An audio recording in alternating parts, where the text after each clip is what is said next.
public parties to watch the world's biggest sport. And I'm very excited. It's my first World Cup in Calgary. How you can take part in local celebrations. Looking for a suspect accused of sexually assaulting women in Fish Creek Park. And calling for protections for an iconic animal. If we could get bison as wildlife, that opens up different options and different opportunities. After the province decides not to reclassify the species.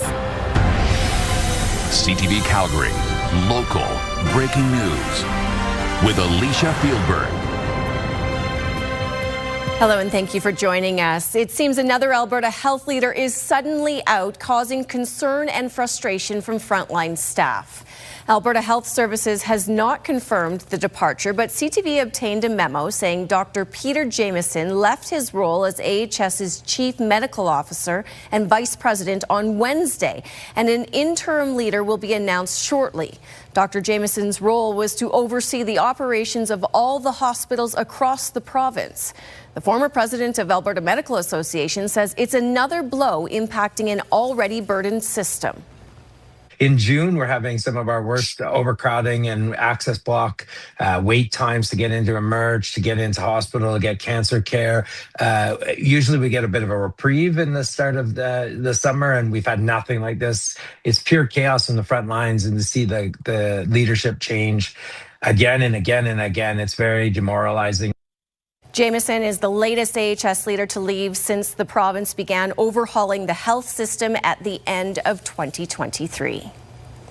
Danielle Smith's approval rating has dropped to an all-time low. That's according to the latest Premier ratings from Angus Reid.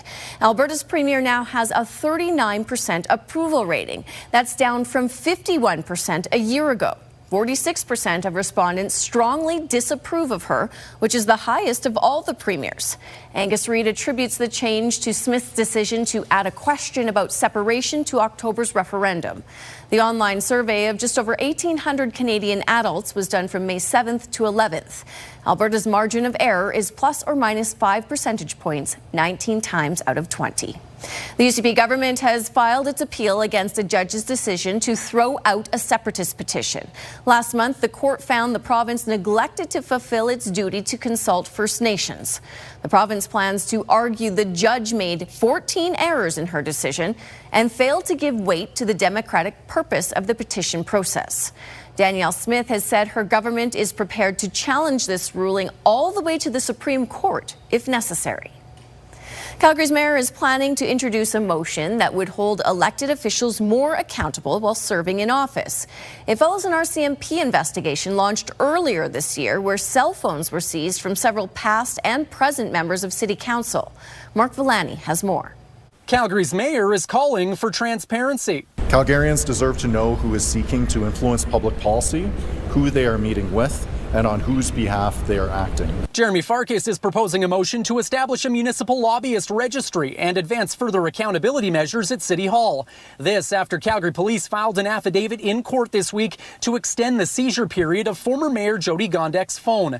The document alleges an investigation into municipal corruption, obstruction of justice, and fabrication of evidence. No charges are laid and none of it's proven, but according to the affidavit, it centers on a July 2025 council vote on a proposed land use bylaw in Bankview.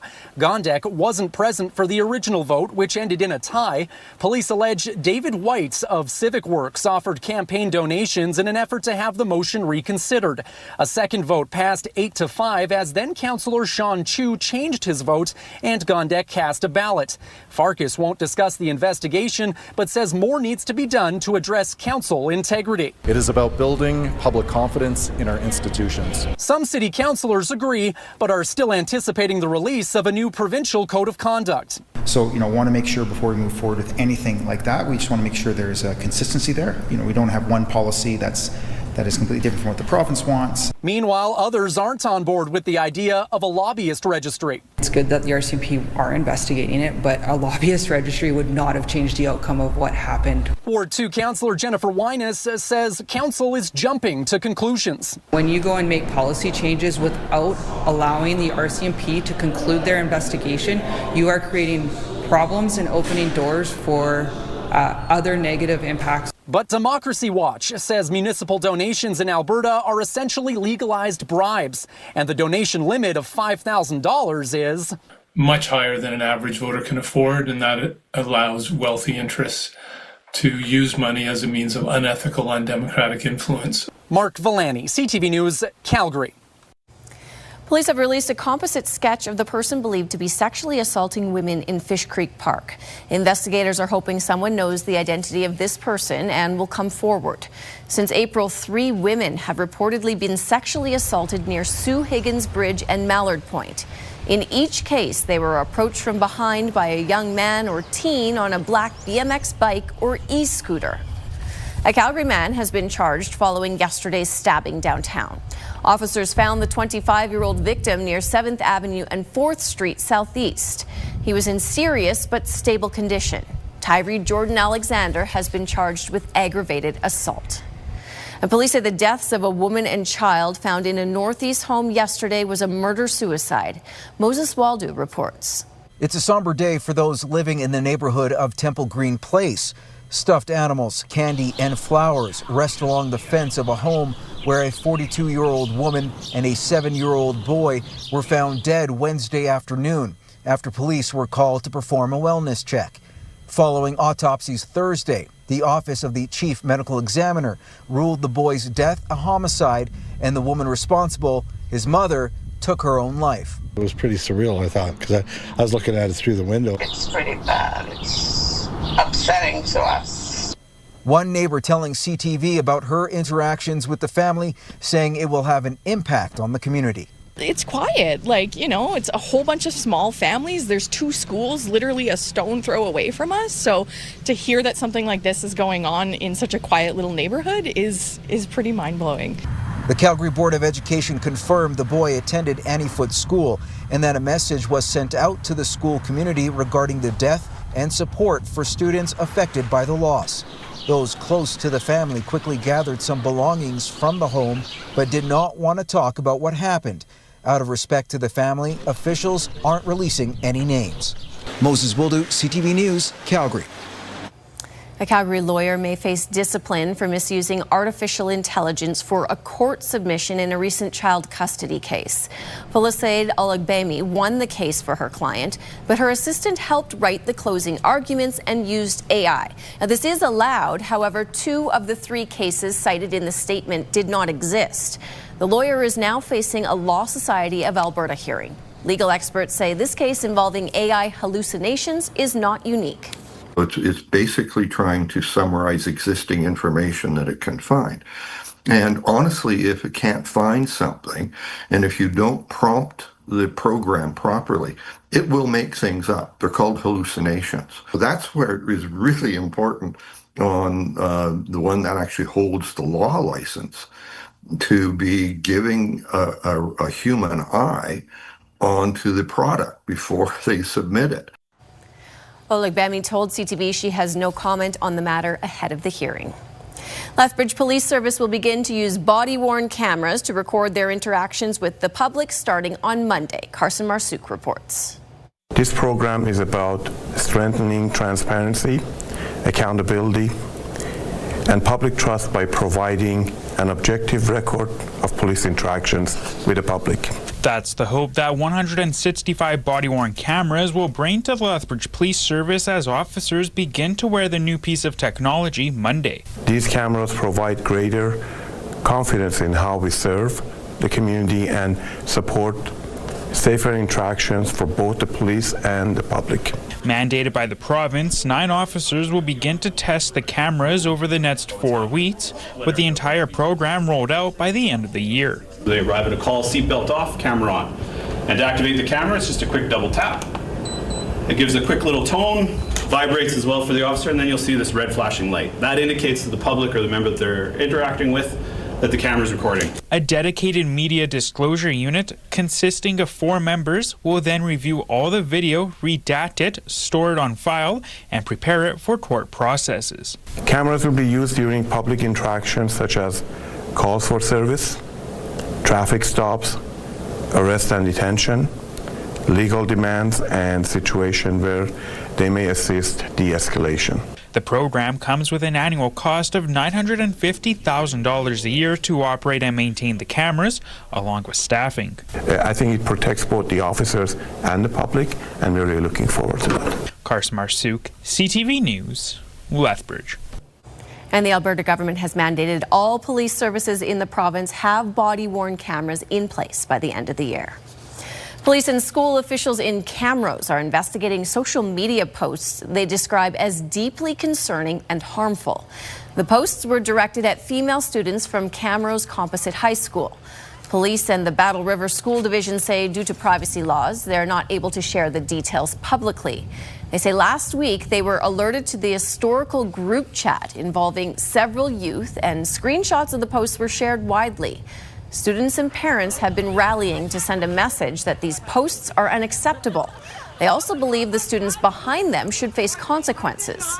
It makes me feel uncomfortable coming here. It makes me feel like, what if this happens again? Why are our girls feeling unsafe at school? Obvious reasons, but we should be curbing it, stomping on it, squashing it. Police say they don't believe anyone's at risk of physical violence. Both police and the school division say steps have been taken behind the scenes, including interventions and supports for all affected parties.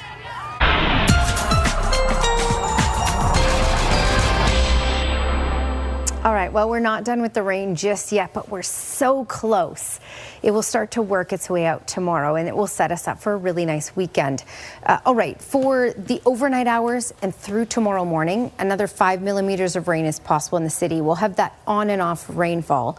By the noon hour or 1 in the afternoon, it will start to work its way out, taper off to just very, very isolated light sprinkles here and there, and just mainly cloudy skies for the afternoon. Only a high of 13, gusts up to 40 kilometers per hour out of the north. So that's a cool wind. So it's a cool day for tomorrow, cooler than what we had today. So be prepared for that. All right, I'll be back with your nice little bright weekend forecast in a little bit. Thanks, Danielle. Some competitors at Calgary Stampede might have to leave their horses behind. Canada's clamping down after an animal parasite was detected in Texas.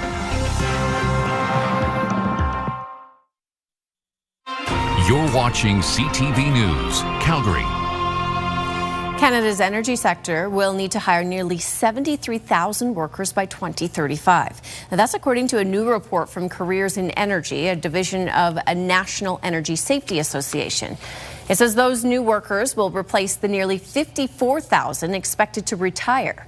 The report also says labor and skills shortages in Canada's energy sector are expected to begin as early as next year. Last year, the oil and natural gas sector both reached record production levels and employed nearly 193,000 people across the country. The rapid rise in oil prices means Alberta's economy will likely lead growth this year.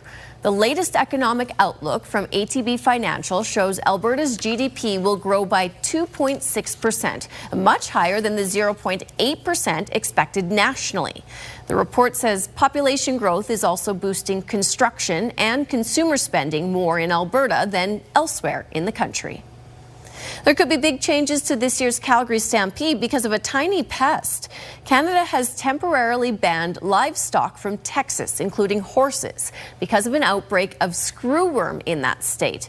Now, this is the first time a case has been confirmed there since 1966. That means anyone coming to the Stampede might have trouble bringing their horses and will likely need to lease local ones instead. Spruce Meadows is hosting show jumping beginning this week and running until September, but most of those horses come from the west and east coasts. In 2017, plains bison were reintroduced in Banff. That herd is able to roam freely there under the wildlife classification.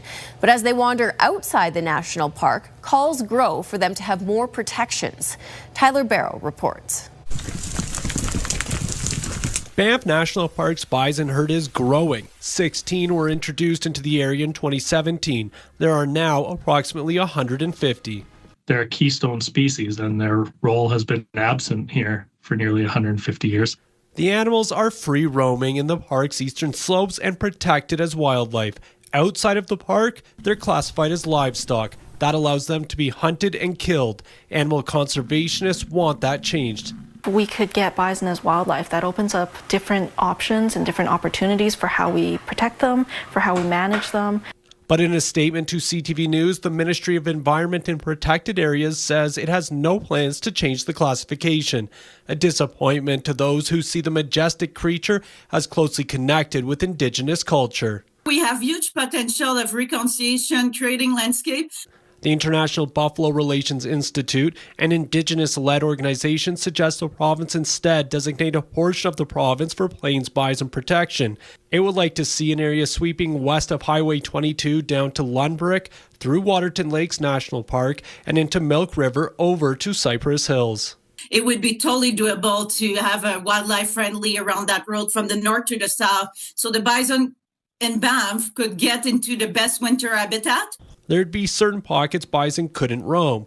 For some, it's more personal. Karsten Hoyer wrote the book Buffalo Lessons. We're bringing back the largest land mammal in North America to Canada's first national park. He helped spearhead the return but died in 2024. His book calls for the province to reconsider how it classifies the species. So does his wife, who carries on the fight. It's one of the things that Karsten felt was kind of left undone. It's a missed opportunity for the province because then there could be a hunt. Tyler Barrow, CTV News, Calgary. The goats are back in Lethbridge's River Valley for another year of grazing. More than 200 goats are now munching up weeds in city parks and will stay for most of the summer. A herder and team of trained dogs keep them in line and safe from predators. Invasive weeds such as leafy spurge, wormwood, and thistle are delicious meals if you're a goat. In the parks that we've been doing for the full 8 years, we've seen almost every single site has had a significant decrease, some up to 100%. So there's some areas that we're monitoring where we had very, very dense patches of spurge down to absolutely zero. The city of Calgary also uses goats for weed control. They often spend 2 weeks in August grazing at Nose Hill. Well, it looks like the rain clouds will clear as we head into the weekend. Danielle's forecast is up next.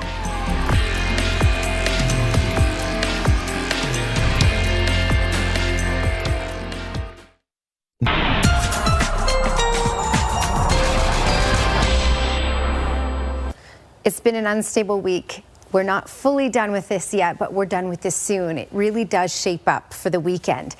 Temperatures have been on the cooler side, although today was a little better in Calgary. We got up to 17 degrees, and Lethbridge got into the 20s. So did Milk River and Medicine Hat. Brooks and Drumheller are close enough. Pincher Creek 18 for today. So temperatures were a little more reasonable today. We're going to dip once again in most communities, so cooler for tomorrow, and then we bounce back up for the weekend. Winds have been reasonable today, 40s, 30 to 40 kilometer per hour gusts in most of southern Alberta. Of course, windier in the southwest corner. These are the winds you can expect for tomorrow as well. We had a very active day today. We had some cells produce some decent size hail as well. This was earlier today. Things have mainly winded down to just rainfall, and we're not done with the rainfall yet. When we look at the timeline here, as we head through the morning hours, we're still looking at rain for Calgary. By the afternoon in Calgary, though, we'll still have the cloud cover for the most part. We will have just very isolated light pockets of showers. So you may not run into it at all in the afternoon hours. It will be very, very isolated, and just some communities will see it. So things really start quieting down by tomorrow afternoon. And then this is a look at the weekend. The weekend, yeah, we'll still start with some cloud cover in the morning on Saturday, and then that will clear out of the way. All right, with this system that we're dealing with right now and the rainfall, another 5 millimeters is certainly possible for the rest of tonight through tomorrow morning in Calgary. Another 12 millimeters possible in Claresholm, a little more for Lethbridge, because the far south will be dealing with the system longer tomorrow. So this will slump down to the south in the afternoon hours, and it will take more time for it to work its way out of the far south, which is why we could see about 17 more millimeters of rain in the Lethbridge area. All right, Calgary, 13 degrees is our high for tomorrow. So be prepared for a day that's on the cooler side, still on the windy side, gusts up to 40 kilometers per hour. And the morning will definitely be rainy, but that will start to work its way out in the afternoon. Cloud cover starting to clear out Saturday morning, a high of 18 on Saturday. It should be stable, and then stable and through Sunday and Monday, because we have a ridge of high pressure building in. We'll see our most amount of sunshine likely on Sunday. Sunday, 22 degrees, 24 for Monday. My advice to you is make the best out of those 3 days because a lot of next week by Tuesday looks unstable. Thanks, Danielle. Most people won't get to watch the World Cup games in the stadiums, but that doesn't mean you can't take part in the action. We have details on some of the events you can check out in Calgary.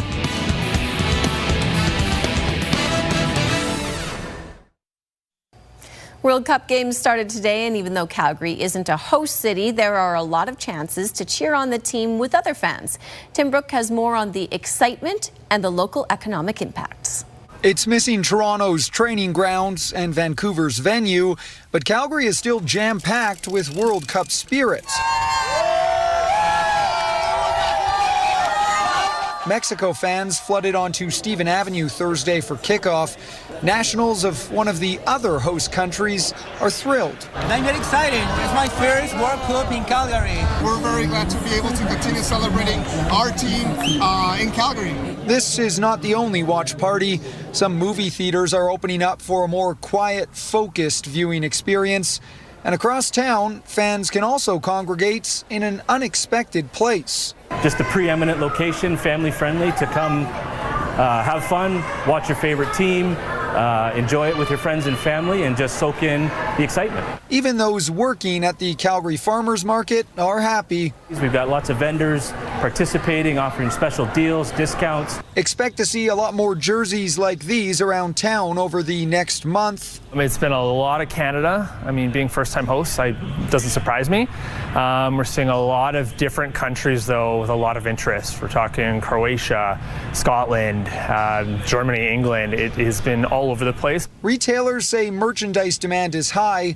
That means some have struggled bringing in enough product, though Team Town Sports in the Northwest actually has the opposite problem. We even have more Canada jerseys coming in. So I'm really hoping they win the first game here. Even Coke Canada Bottling is getting in on the fun. 50% of Canadians will cheer for Canada plus a secondary team, if not more. And so the 7 countries that we've selected to produce in addition to Canada are the most popular teams across the world. Millions of limited edition cans and bottles are being produced to attract the most diehard among us. Underneath the label, consumers have the opportunity to pull back and find a collectible Panini sticker. There's a reason it's called the biggest sporting event on planet Earth. Tim Brooke, CTV News, Calgary. A big crowd is expected at Eau Claire when Team Canada plays tomorrow at 1 p.m. You can find details about more watch parties on our website or check out all of Canada's games on CTV. Thanks for staying up late with us.